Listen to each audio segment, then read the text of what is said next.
வணக்கம். 2023ல நாமளையும் ஒரு ஆளான முடியும். நமக்காகவும் ஒரு குடும்பம் காத்துட்டு இந்த குடும்பத்தை நம்ம எப்படிதான் கரையேற்ற போறோம் அப்படின்னு நீங்க நினைச்சிருந்தாங்க. ஆனா 2024ல இது என் குடும்பம், நான் ரொம்ப சிறப்பா இந்த குடும்பத்தை வழி நடத்தணும் அப்படிங்கிற பெரிய பெரிய நம்பிக்கையோட காலகட்டம். ஏன்னா ஒவ்வொரு டிசம்பர் மாசமும் உங்களுக்கு நிறைய வழிகளை கொடுத்துருக்கோம். ஒவ்வொரு வருடமும் இதுவரைக்கும் இந்த மாதிரி நிறைய வழிகள் நீங்க அனுபவிச்சிருக்கலாம்.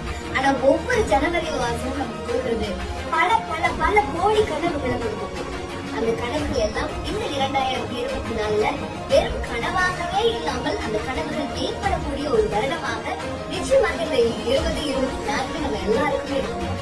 நான் அவனுக்கு பிடிச்ச மாதிரி எப்படி ஹாப்பியா வச்சுக்கிறது, இந்த பிரச்சனையெல்லாம் விட்டுட்டு நாம நமக்கு பிடிச்ச மாதிரி வாழ்வோம். முதல்ல நாம நம்மள சந்தோஷமா வச்சுப்போம். அப்ப நம்ம கூட இருக்கவங்க எல்லாருமே தானா சந்தோஷமாவாங்க அப்படிங்கிற பெரிய சந்தோஷத்தோட காலை எடுத்து வைங்க. 2024ல நாம வாழாமா, வேற யார் வாழ போறா? வாழ்ந்து காட்டிடலாமா? வெல்கம் 20